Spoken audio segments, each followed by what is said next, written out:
Good evening, everyone. I'm Michelle Gray, the Director of Programming for the New York Times live conversation series, TimesTalks, which pairs New York Times journalists with the brightest and boldest creative minds from the fields of film, fashion, television, music, art, and literature. To find out who's coming next, go to timestalks.com and subscribe to our newsletter. I'm delighted to welcome you to tonight's event, live here in New York and live on the New York Times Facebook page and timestalks.com. Tonight, we're thrilled to be welcoming one of America's most provocative intellectuals and self-proclaimed Amazon feminist, Camille Paglia, and Andy Cohen, an Emmy Award-winning host, producer, and executive producer of Watch What Happens Live with Andy Cohen, Bravo's late-night interactive talk show. Ever since the release of her seminal first book, Sexual Personae, Camille Paglia, who currently serves as the University Professor of Humanities and Media Studies at the University of the Arts in Philadelphia, has remained one of feminism's most outspoken, independent, and searingly intelligent voices. Now, for the first time, her best essays on the subject are gathered together in one book entitled Free Women, Free Men, which both celebrates modern feminism and challenges us to build an alliance of strong women and strong men. You will hear much more about tonight's guests from our moderator, Frank Bruni, who has been an op-ed columnist for the New York Times since 2011 and appears in the newspapers on Wednesday and Sundays, focusing on American politics, higher education, and social issues, in particular gay rights. Please join me in giving a very warm welcome to Frank Bruni, Andy Cohen, and Camille Paglia.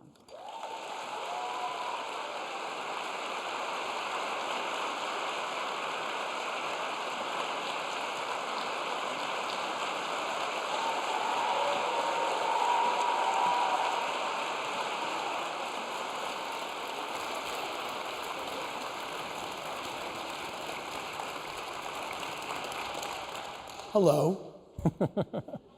Thank you two for being here with us. Thank you all for joining us. I feel like one can't have any conversation today without it being at some point about Donald Trump. So I thought we'd just begin with Donald Trump. Oh, Lord. Just get him entirely out of the way. Okay.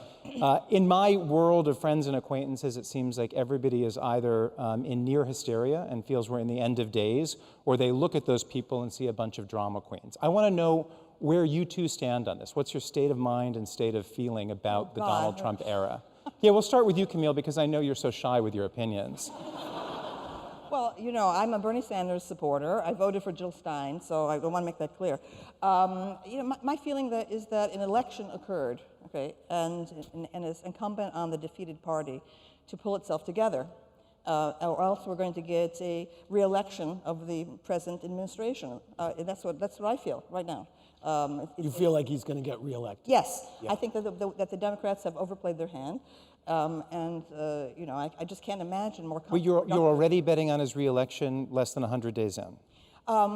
Yes, because of what the Democrats needed to do, and what the major media, Frank, needed to do, okay, was to do some soul. And by that you mean the failing New York Times. Yes. Okay. All right. Because yeah, we're going to rebrand this failing Times Talks. There's been a lot of If you read only the New York Times, I mean, I said, oh my God, I said the readers of the New York Times are heading for a major breakdown shock. Okay, if Trump is in fact elected. Did you think he would be elected? I actually, I was the very first to call him a carnival barker, and I didn't take him seriously at all. And then it was shortly after the very first Republican debates where I saw, I saw Diamond and Silk, African American sisters, okay, doing a pro-Trump an attack on Megyn Kelly on their podcast.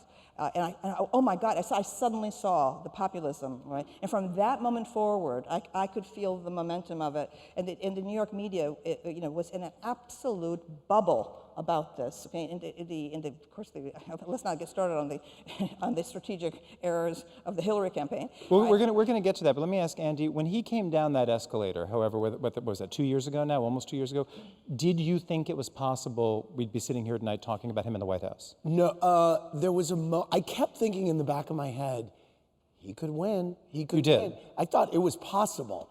I was the idiot who was going to 538 and looking at Nate Silver's percentages 18 times a day. And I was like, oh, it's okay. It's at 72% today, so it's going to be okay. And I just felt like the biggest asshole on election night. Like I had been, and then suddenly all the tweets were like, the New York Times was like, the New York Times is predicting 85% chance that Trump is going to win now by, 9:30 at night or yeah, something. the needle kept going how like did that. this, so I do feel like an idiot, that I got sucked into this thing. But when I did, nothing was sticking to him. He was behaving like a real housewife at all of these debates. And he was, and not in a good way, and there is a good way, but he was talking to people in a way that they were connecting with. And, the thing that is so upsetting to me and a lot of people is that facts don't matter anymore. And he can lie and it's his own truth. And it's funny that you said that you think he could be reelected. Just today, I was walking by a monitor, and I don't know what channel was on, but he has some slogan about Jobs for America or some new plan. Yeah, it was announced in Wisconsin today. And yeah. I saw that Chiron, the Jobs for America plan, and I thought to myself, okay, it doesn't even matter if this works or not. He could get reelected because he has a Jobs for America. It's like, but I had that thought today. Before we get too substantive, Okay. how is Trump There's no danger of that from this position. How is Trump like a real housewife? Explain that. How is he not? And you tweeted this to great. I've tweeted it a lot. Well, I don't want to take up too much time. He is to me, and you know the housewives. You're still on board, right? Oh, yes. Okay, good. He is to me like he's like a first season Orange County housewife who hasn't figured out her hair and makeup yet. She will say anything to stay on the show. So she'll, at the reunion, it's like, you know what? I'm gonna bring out my big guns. I'm gonna accuse this person of this and that and do every nickname and say Jesus jugs and whatever it is to stay on the show. And that worked. He stayed on the show. And he, alternative facts it has now come up. We have 3 reunions going right now. The term alternative facts came up at the Beverly Hills reunion and at the Atlanta reunion because it's the perfect Real Housewives term. Well, maybe that's an alternative fact. But I also just want to say he has his own tagline too, which he said to that reporter from Time a couple weeks ago, which is, he said, you know what? Things aren't, what did he say? Things aren't so bad. I'm the president. And you're not. And you're not. So I guess things aren't so bad. Something like that. And I was like, that's her Housewives tagline. There it is.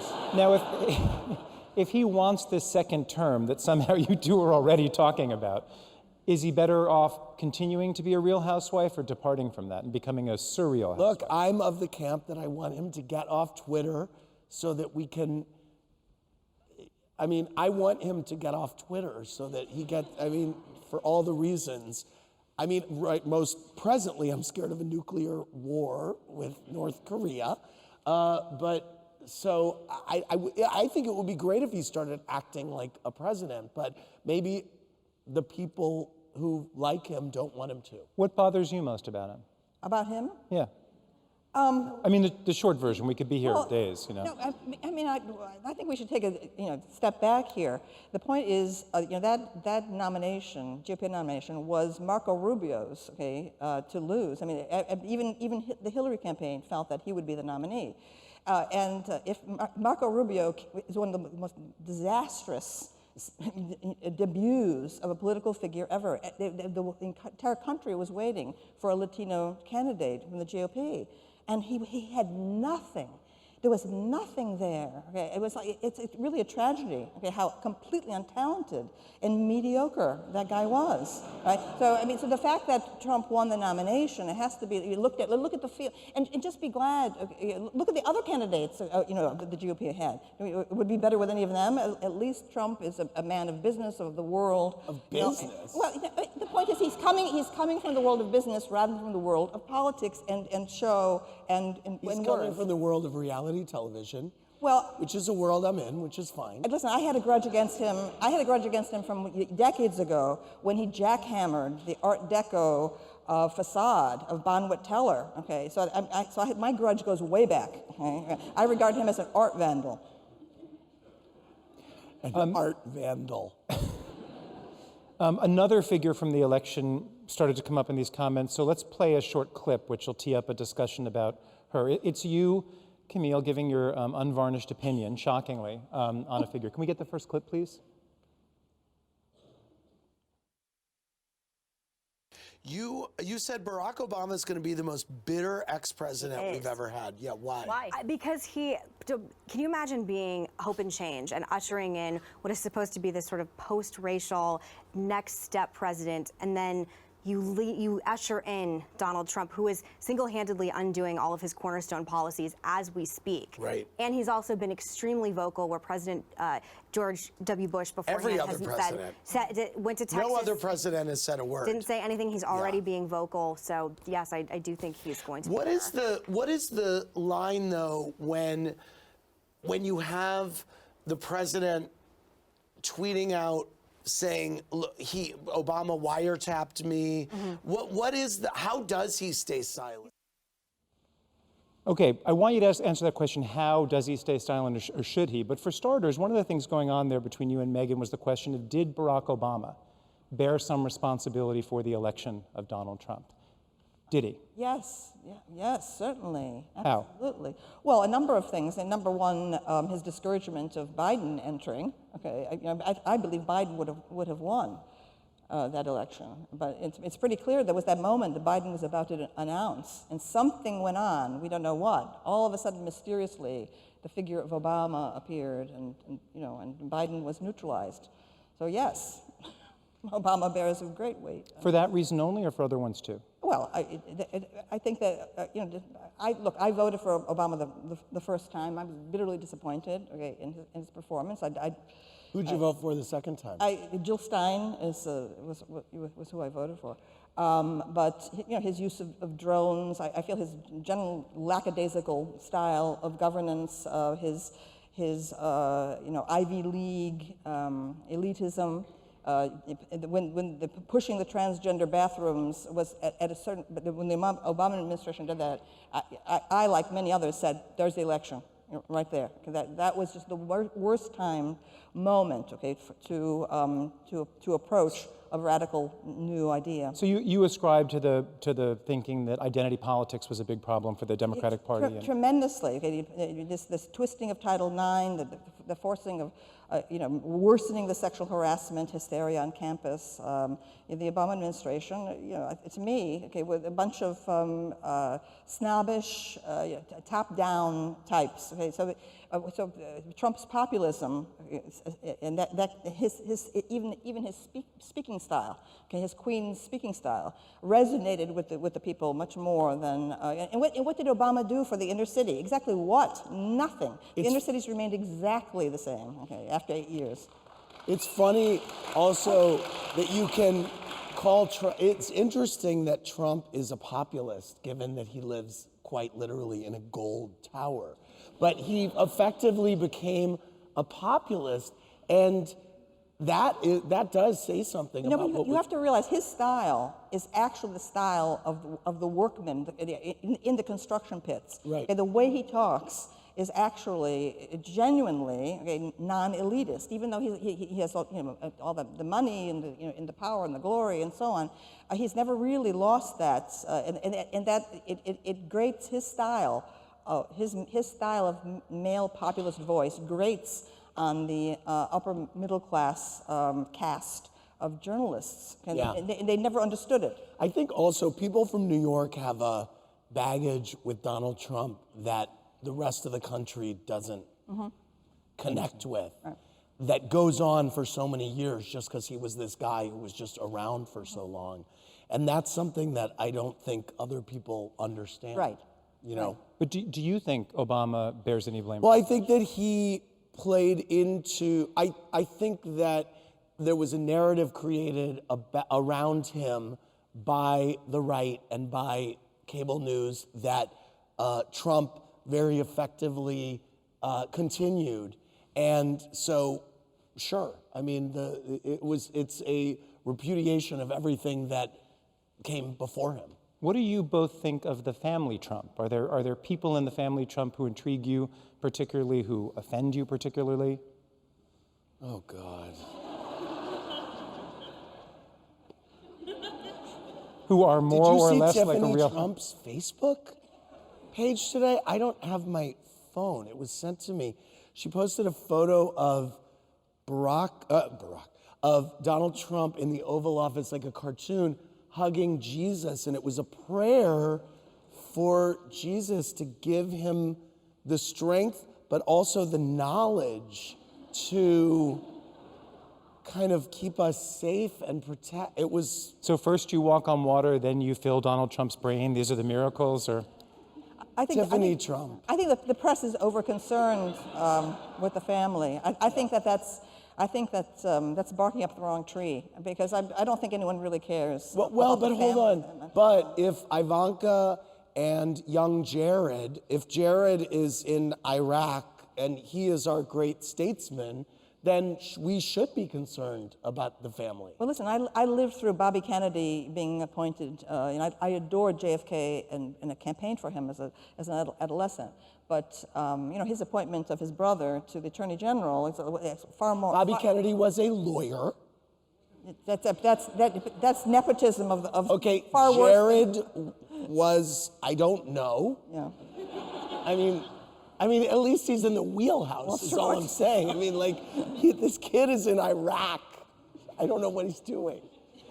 Anyway, but no, I think the thing is, there are so many ways that we can get diverted by so many things. And so maybe you're right, but it is, but if Ivanka has an office at the White House and she's his close advisor, and so is Jared, then it seems like it's something that we must be concerned about. And also the business, I mean, there was the piece about Ivanka the night that she had dinner with the president of China.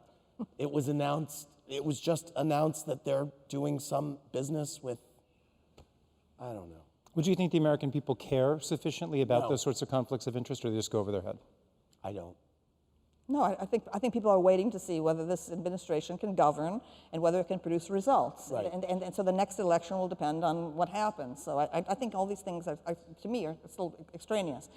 Can they produce the results that Trump promised? And I think that's what it'll come down to. But I think it's up to the Democrats to get themselves together, Right. and produce put some candidates forward from a younger generation. I mean, for heaven's sake, I want the baby boomers, my generation, to get off the stage. I'm sick of this. Okay. All right. I mean, Hillary and we've got to get. Why the candidate of the Democratic Party was not either a man or a woman in their 40s or 50s. Okay? Hillary was born my year. We are ready, okay, for the nursing home. Please. All right. You don't look ready for the nursing home. Well. Speaking of Hillary, now we have the clip that I was thinking. okay. Please roll the next clip. Can't wait for this one. Uh-oh. Hi, I just wondered if we had it all to do over again, would you vote for Hillary? What? Never. I would never vote for Hillary. No, never. All right.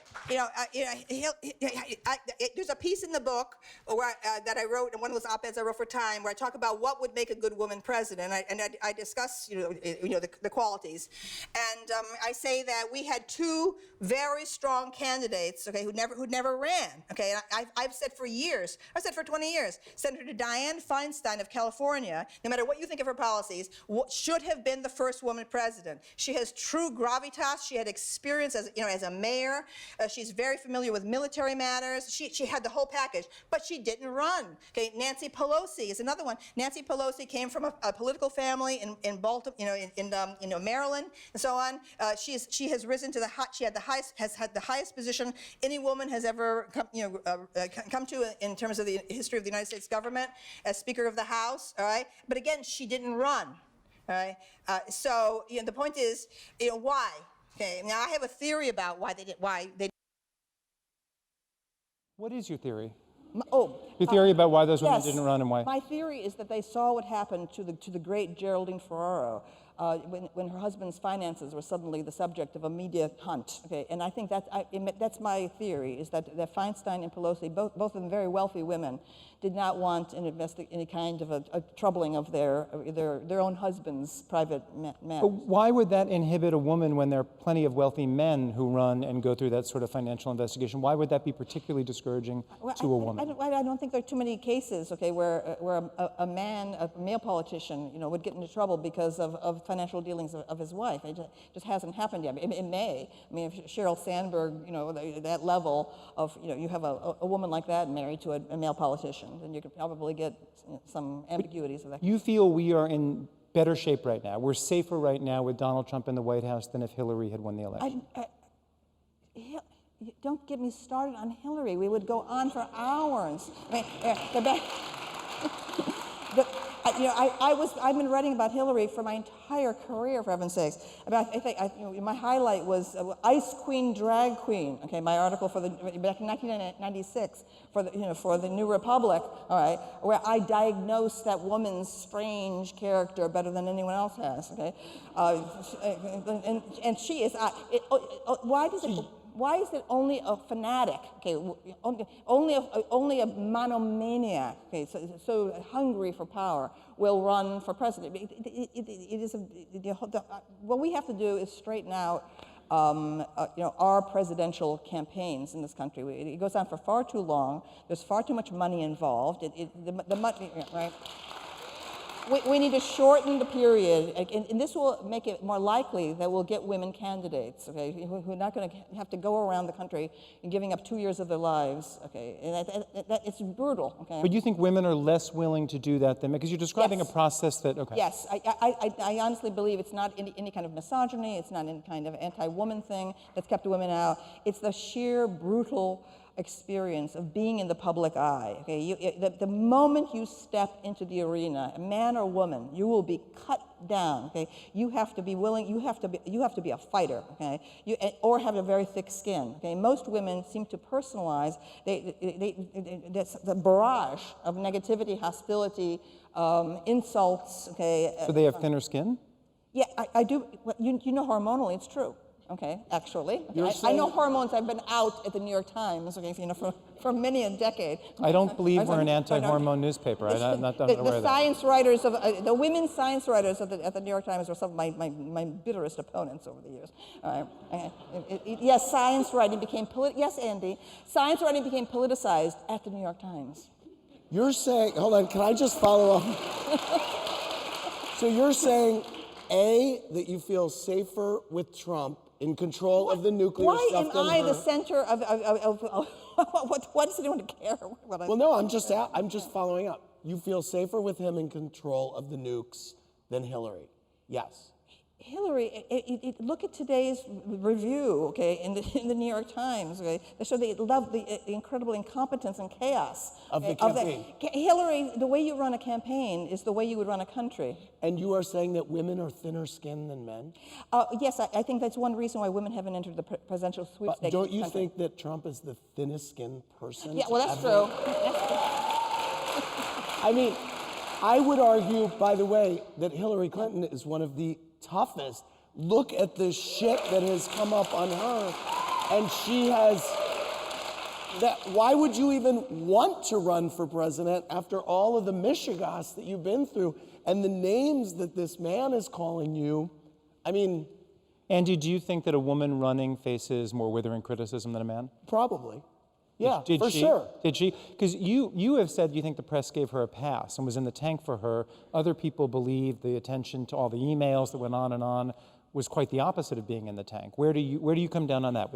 Look, I think both of them got a rough ride in the press. I think that Trump gave people so much. There were so many things that you could write about and he was so unconventional. He was saying things that no one had ever seen anyone like him. So, and again, I think that he pings things in New Yorkers and in people in the media who have covered him for so long that other people don't understand, and it makes us into maniacs. And so, yeah, I think people in the media got a little maniacal about him, but I think people on the other side of the media were already maniacal about her. It's like this crazy. But you would prefer to have her in the White House over Trump? Yeah, right. I would. Yeah.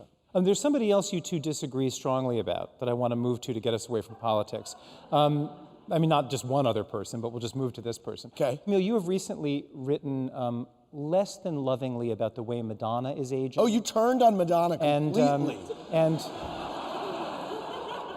about the way she's aging and the way she casts herself as a victim of sexism. She was her greatest defender, the biggest, wrote reams and reams, huge Madonna defender. Yes, but listen, just in my gender images and media course in the past few weeks, I've shown some of Madonna's brilliant videos of the 1980s and 90s, works of art of such a level, okay, that I'm practically speechless when I see them again, okay? The Open Your Heart video, okay, the Vogue video, and so on, all right?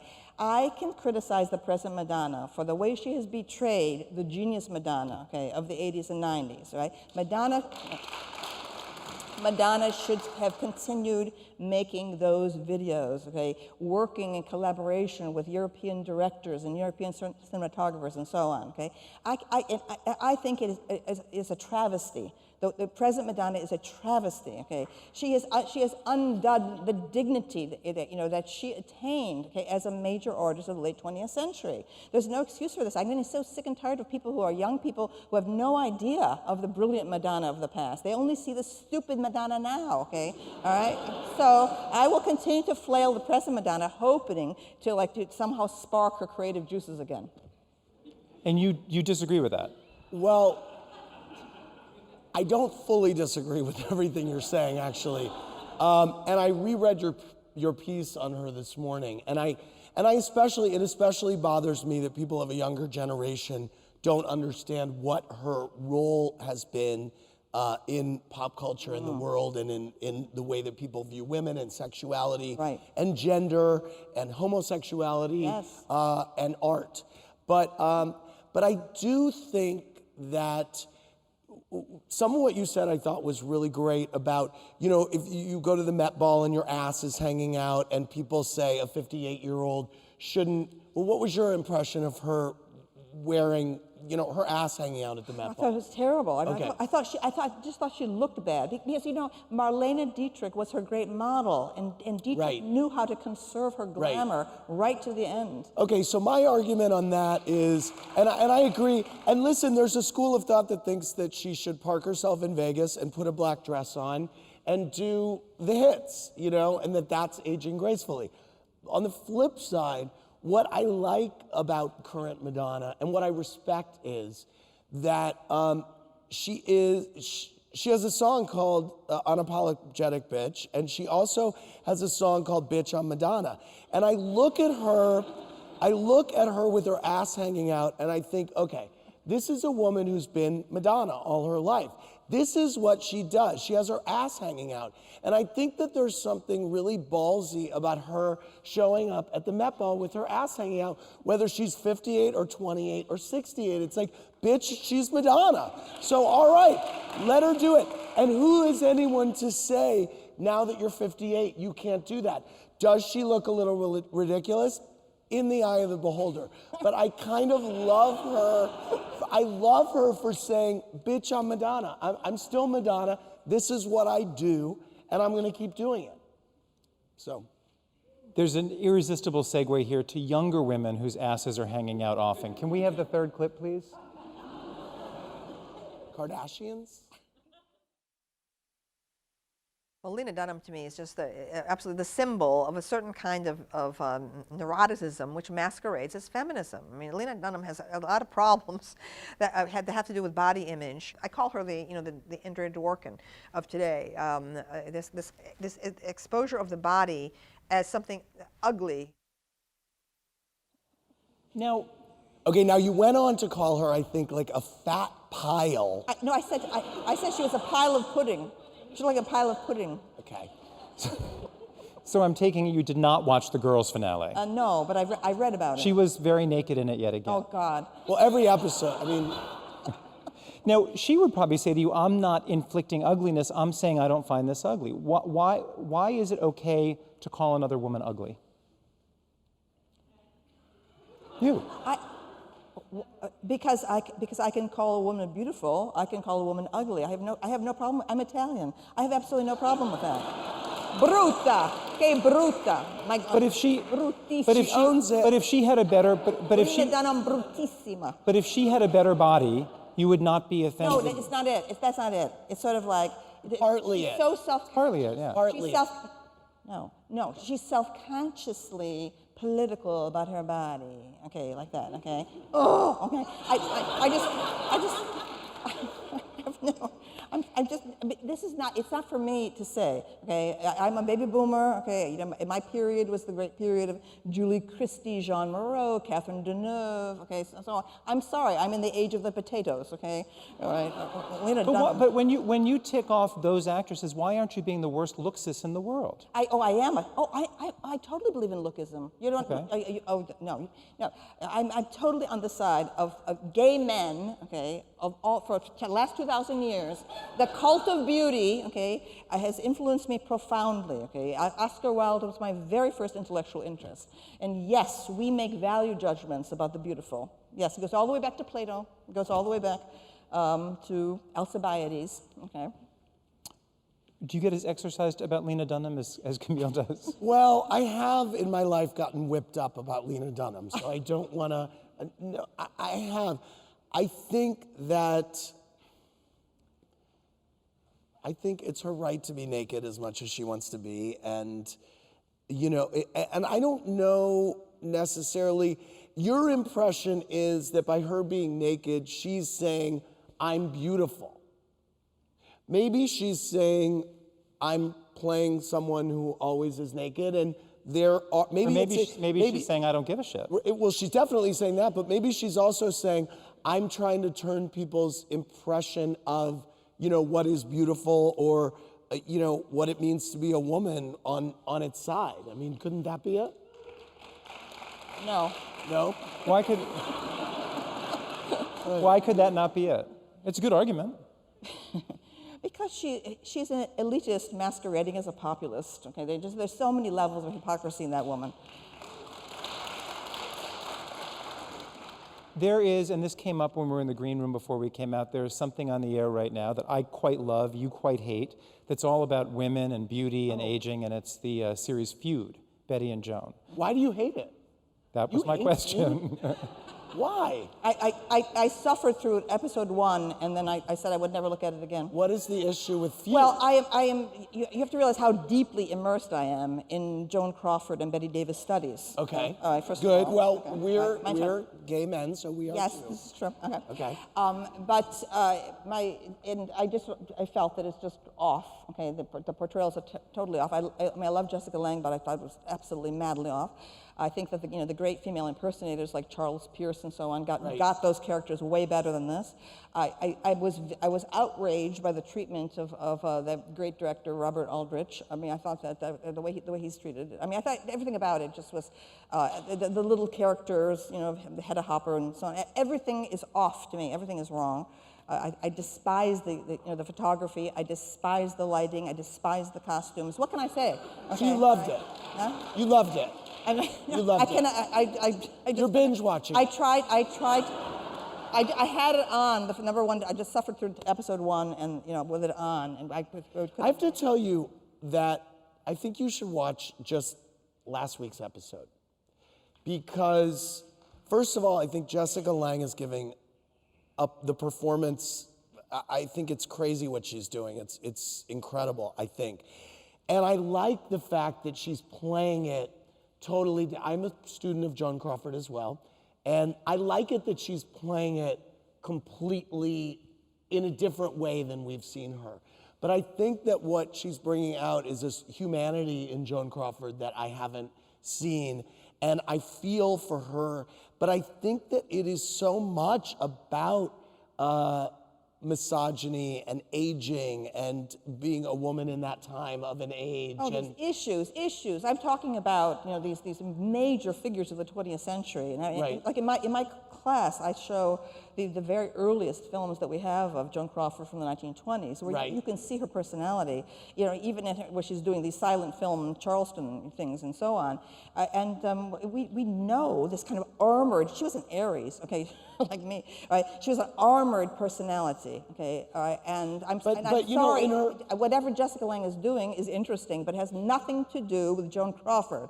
Well, by the way, in Joan Crawford's later life, she was a, deep alcoholic.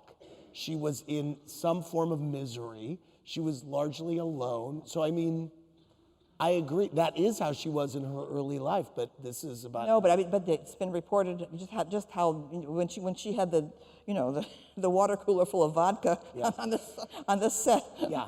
of the best of everything. Yeah. She loved it. Yeah, no, I can tell. She's coming over. We're going to watch the finale together. Okay, all right. One of the things I admire greatly about you is you do speak your mind. You're not afraid to be caustic and, utterly withering about someone. Have you ever regretted something you've said or written about someone, or met someone afterwards and thought, Jesus, this is awkward? Well, no, but I mean, I feel sorry for her. I mean, I've been, poor Naomi Wolf has been a figure of fun for me since I called her Little Miss Pravda, early on. I was always throwing shade. People didn't recognize this. I'm doing like drag queen stuff, always. So I feel a little sorry for Naomi sometimes, but no. I mean, no one else I can think of. No regrets ever. No, absolutely not. Okay, in fact, I have I'm an Amazon warrior. I love to be polishing my weapons and just sharpening those arrows, waiting for the moment when I can let it fly. What's the most hurtful thing anyone's ever said about you? What's the most hurtful thing anyone's ever said or written about you that got to you? There's nothing hurtful, okay? It's nothing hurtful. I mean, there are lies, total lies. Let me ask you a question. If Lena Dunham called you ugly on the Today Show tomorrow, what would your? Well, I don't have any problem. Well, I have been a plain Jane my entire life. I have no problem at all. I'm on the low end of the human spectrum. I'm like a million gay men, okay, who have been born to mediocrity, in the hinterlands, okay, and who fall in love with fashion and beauty. I mean, it's a story that's like thousands of years old at this point, okay, and so I'm very much like I'm like Lip Synca, Lip Synca. Like John. Are you? Yes, who's completely. You would pass him on the street and you would say, he's the nothing, and then he becomes Lip Synca. You're like Erica Jane and Erica Girardi. Yes, that's right. Yeah, that's right. I keep on trying to get you two to disagree, but Camille, you were saying backstage or back in the green room that you actually very much admire the work Andy does, and you think in some ways he's an underappreciated cultural figure. Absolutely. Please talk I about become that. enraged when I see articles on Andy because they are so empty, so utterly vacuous, without any sense whatever, okay, of the tradition you belong to. I have called you in an article. I've called you the Florence Ziegfeld of our time, okay, and so on. Okay. I admire your work falls for me into three large areas. Okay, number one, as an executive producer, it's unbelievable. Okay, I don't understand how you're able to accomplish all this and still be a bon vivant. Okay, it's not, right? When we read his books, which I do, okay, it's as if Auntie Mame has come back to life again. In fact, you let me. I'm just going to call you Andy Mame. From now on, okay. All right. And then I think your work, like on the reunions or on your late night show and so on, you've brought back the old style of hosts, the genial hosts of the Johnny Carson era, Merv Griffin, Mike Douglas and so on. I despise the kind of snarky hosts today of those nightly shows. I won't watch any of those things, like Colbert and Jon Stewart, all that stuff. Only snark, snark, snark, snark, snark. Okay, you've brought back that pre-snark style, okay, to television work. Okay, and then number 3, okay, all right, is what you've done to bring back the soap genre, which I've written about extensively in many different places. When the soaps were killed, okay, by the megalomania, okay, of that whole Agnes Nixon era. Okay, we're going to make soaps, topical. We're going to show that soaps can have meaning. So they destroyed the actual, the female-centered emotionalism, okay, of the early soaps. So when Donna Mills left, Knots Landing, it was the end. And I wrote, I was always complaining about this in my salon column, in the 90s and so on. And then suddenly, out of nowhere, you have come and you have recreated that world. It's a universe. I inhabit that universe. Okay, I am. You watch all the Housewives? As many as I can, and I watch them. I watch the episodes over, sometimes 3 times over. Okay, to appreciate them. I mean, the people who do production for you, okay, are not getting the credit they deserve. Okay, the cinematography, the editing, it is brilliant, okay, what's going on in your show, okay, and nobody is taking it seriously, okay, it's the old style movie values, because no one knows how to photograph anything anymore, okay, right, I love to just appreciate the fine technical work, where you get a scene set up, okay, quick, like this, the space, then, the table, the flowers, the silverware, the dresses, amazing, okay? It's a cosmos, okay? And you created it. How did he create, how? I don't know how. Team effort. I work with a great group of people. Yes, I know, but how can you enjoy, you seem to enjoy your life so much. I do. Okay. And What's not to enjoy? But your books never really show when you're working, Well, that's kind of boring but also you can't, a lot of the stuff that goes on, I can't actually write about yet. Mm-hmm. All right. Okay. Yeah. What have you wanted to put on TV and not been able to get on TV yet? On the Housewives?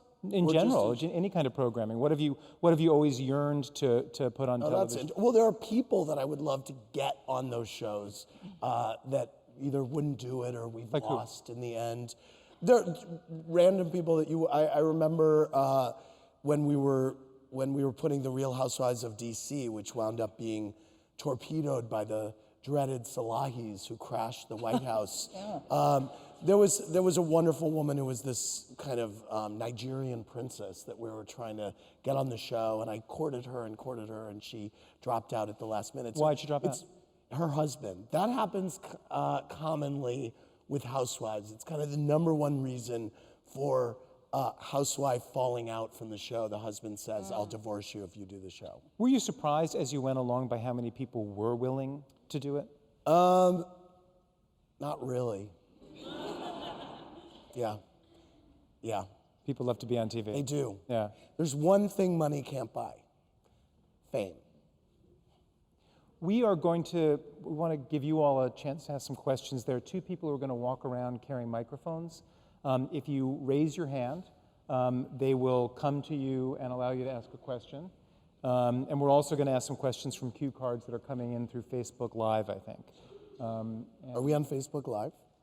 Well, but somehow we must be, because they're asking questions. These are from, but let's start with people out there. Yeah. Hello. Camille, big fan of yours. I went to feminist. I went to feminist classes in Montana because of a lot of your work back in the 90s. But I do have to ask. Feminist classes in Montana. That is the most granola sentence I've heard all day. But I must ask this question. A lot of people have criticized Hillary for, in particular. I know probably want to get over the Hillary topic, but in particular, like her, how she dealt with Monica Lewinsky. But yourself, being a great admirer of the Real Housewives franchise, I'm sure the a lot of the women in those shows, they're very primal. They'll throw their mimosa. Teresa will flip the table. I'm just trying to understand how you can hold her to a certain disregard in terms of something like Monica, but yet you do have a larger area for yourself to enjoy the primalness that Is certain there a people... double standard in Thank you. loving the housewives versus having an opinion on how Hillary handled the situation with Monica? Well, actually, I think my attitude was about her treatment of the other women who accused Bill Clinton of, in one case, assault and so on. I mean, I just thought that the Clintons' treatment of women was horrible, and that this was kind of swept under the rug during Hillary's 2 campaigns. I'm probably the only feminist who felt that, I voted for Bill Clinton twice, the only feminist who felt that, that Bill Clinton's treatment of Monica Lewinsky was atrocious. And one of my complaints was simply that he didn't treat her like a mistress. She never had any of the perks of being a mistress. I mean, it wasn't that I was objecting to a powerful man having a second love life or a third or fourth love life. But what did she ever get out of that? All she got out of was like a stained dress. Okay, he never took her anywhere. He could have taken her to some resort. Where's he going to take her? Yeah, he had. You remember when he fell down and broke his leg? Okay, what was happening? I wonder. Remember, he was at one of his friends' houses in Florida. Okay, yeah. He was having a secret weekend of some sort. He could have taken her, shown her a good time. The poor girl got nothing. Okay, right? She was servicing him, like in an office. Okay, I mean, it's ridiculous. So, I'm tacky, utterly tacky. Not an office, the Oval Office. Let's move on to another question. And so that more... I'm not sure I answered your question. So that as many of you as possible can get questions, and please try to keep them brief. I have a question for Andy. Yeah. What is one thing you've written about someone that you've been the most nervous for them to read? Oh, wow. That's a good question. I was nervous. I wrote about this experience I had on co-hosting The View in my second book, and Barbara Walters completely ripping me a new one during the commercial break, and I was kind of nervous about her seeing it. I'm having a mind blank, but there's been a bunch in my diaries that I've been scared about. Yeah. Well, we love reading it. Thank you. I appreciate Did it. anybody ever come back at you and say, I can't believe you wrote that? Yeah, random people that I've been on dates with who I wrote about the dates months, people who are really not in my life who said, wow, it was that bad, There's still a few kind of hanging chads out there of people who, so to speak, who are who I know are in my future, who I'm gonna hear from. Hi, this is for both of you. Is there a housewife that you would vote for the White House? Good. Is there a housewife you would vote for the White House? I don't think so.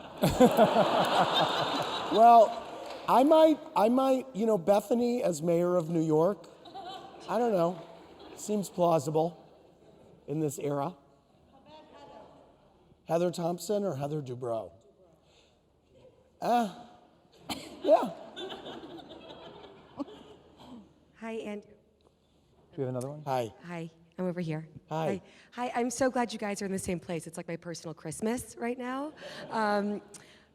We watch your show every night, Andy. My supportive husband and I Thank do. you. And many months ago, we were watching, Heather Dubrow was on, and you did the first election poll, and you said, and it was kind of a joke. You were like, who are you going to vote for, Trump or Hillary? And I mean, I watch your show, and I imagine that most people that watch your show are women or gay men, just fun-loving people. And it was, 80% It was for Trump. It was like 68% it was like Trump pretty, and you guys were both kind of shocked. and 32% Hillary. Yeah. Where was your mind going from there? Because I mean, your demographic is kind of everything that everyone was saying.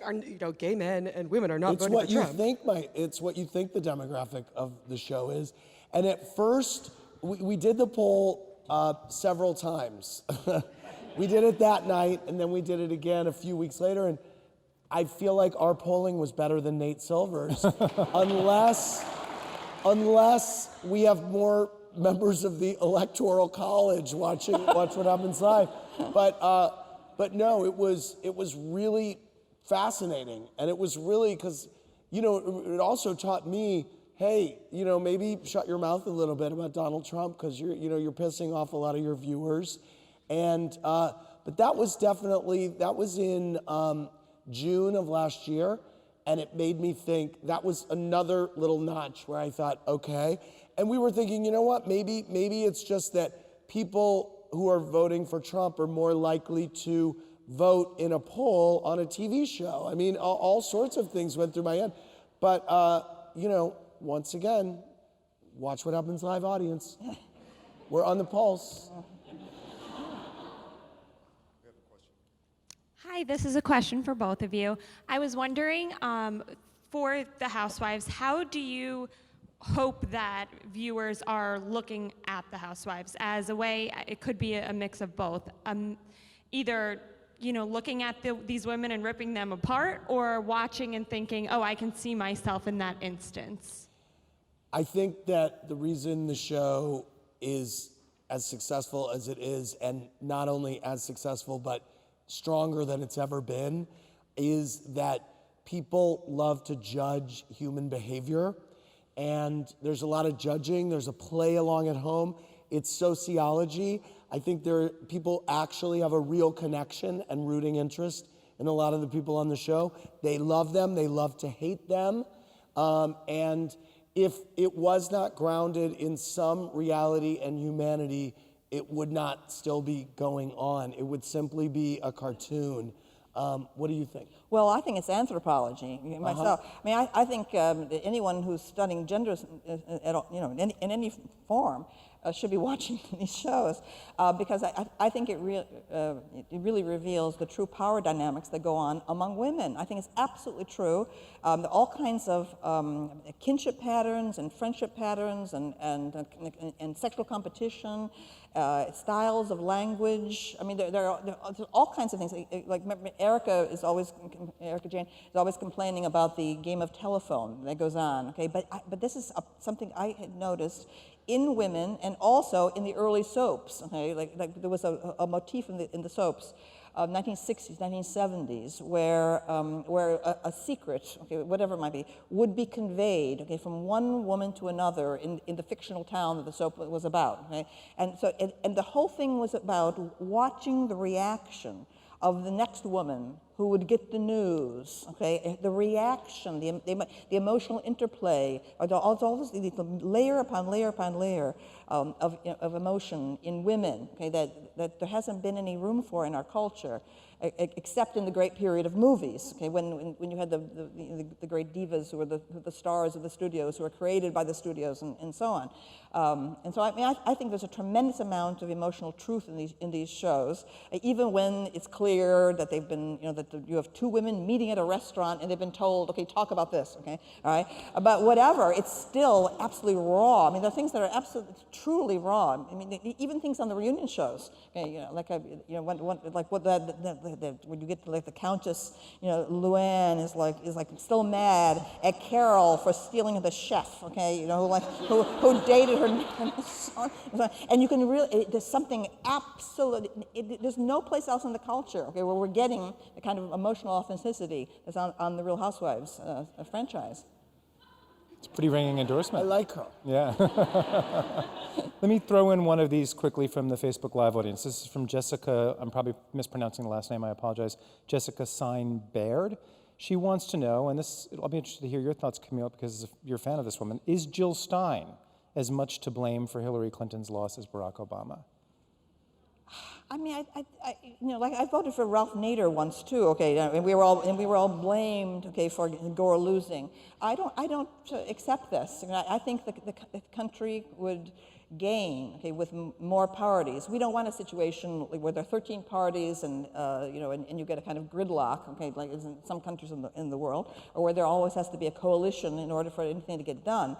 But I do think that the U.S. is very hamstrung by these huge parties, okay, which have become almost they're almost brand names rather than that's a big picture, long game thought. I think what the person is asking is, as a matter of arithmetic, is it possible that Jill Stein's to blame? I don't know, and I don't care. Okay, frankly, I mean, I just think that Hillary was the wrong candidate, and that the party, I was hoping that Martin O'Malley would get some coverage. The New York Times, imposed a blackout of a year on Bernie Sanders. If it wasn't for the way he was in effect erased by the New York media, I think he could have won. If it wasn't for the corrupt superstructure of super delegates of the Democratic Party, Sanders would have won. Okay, so what is this blame game? I mean, I don't give a damn, okay, that Hillary Clinton is not in the White House. I'm glad she's not. That woman, okay, destabilized North Africa, okay, for heaven's sakes, okay, taking out Gaddafi. I hope everyone here has seen that video, okay, where she's like boasting about the death of Gaddafi and so on. I mean, this woman's a maniac, okay, and I may be the only person who took, a Democrat who took Benghazi seriously. The death of an ambassador, it was an absolute atrocity, okay? Everyone ignored it, okay? It was all swept under the rug. Okay? So Hillary has a lot, she's responsible for, okay? And I'm glad she's not in the White House. But it's time for our party to find some younger blood, okay? And I'm looking to the new California Senator, Kamala Harris, as a potential candidate. I'm hoping there's going to be a whole new generation now of fresh candidates. Is there anybody out there on the political landscape, young, who really excites you? There's a guy named Jason Kander who ran in Missouri. He was the gun ad, the famous gun ad. The famous gun ad. I love him. He's great, and he's kind of making it his mission to. He lost by a squeaker to this douchebag, Roy Blunt, whose entire family is lobbyists. This guy is the senator from Missouri, and he's making it his mission actually to get young people more involved in politics and the Democratic Party. So yeah, I like him a lot. Great. We have time for one more question. You're it, sir. Good evening, everyone. Enjoy the work of all three of you, but Andy, this is our Big Fat Joey. Question. Hey, Big Fat Joey, how you doing? Good, buddy. Is that Little Fat Joey? Little Big Fat Joey's with me. Little Big Joey. Question for you: the cross you've been bearing. Come to some of my book signings. And we follow Andy around. The jackhammering in front of your apartment as 311 assisted you and Sally Field with that, and more importantly, what are we doing to help Waka get a good night's sleep? What about Waka? To get a good night's sleep at the jackhammer. Yeah, Waka has no problem. He'll sleep through anything. Sally Field and she was on my show yesterday, and we made a video about she's my next door neighbor. We made a video about some noise issues we were having with jackhammers early in the morning. And I will say that I heard from my city councilman who was helping me out. That wasn't the plan all along? You weren't really setting that up to happen? I was hoping I'd hear from someone. You never know. You got to put it out there. Thank you both very much. Thank you. Camille,